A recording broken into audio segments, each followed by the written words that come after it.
ಜನ ಸಾಯೋವಾಗ ಏನೇನು ಕೇಳ್ತಾರೆ. ಕೆಲವರು ತಿಂಡಿ ಕೇಳ್ತಾರೆ, ಕೆಲವರು ವಸ್ತುಗಳನ್ನ ಕೇಳ್ತಾರೆ, ಹಣ ಕೇಳ್ತಾರೆ, ವ್ಯಕ್ತಿಗಳನ್ನ ನೋಡಬೇಕು ಅಂತಾರೆ, ಆಮೇಲೆ ಒಡವೆ ಕೇಳ್ತಾರೆ, ಏನೇನೋ ಕೇಳ್ತಾರೆ. ಯಾಕೇನು ಕೇಳ್ತಾರೆ? ಇದೆಲ್ಲ ತುಂಬ ಇಷ್ಟಪಟ್ಟಿದ್ದು ಅಂತ.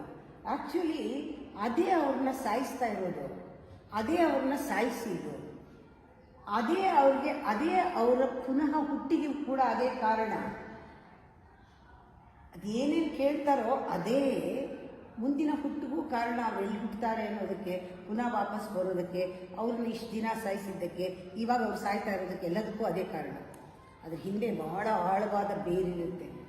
ಲಾಸ್ಟ್ ವರ್ಡ್ ಯಾವಾಗ ನಾರಾಯಣ, ಗೋವಿಂದ, ಮಾಧವ, ಕೇಶವ ಇದೆಲ್ಲ ಬಂದಾಗ ಅದನ್ನ ಒಂದು ಸ್ಥಿತಿನೇ ಬೇರೆ.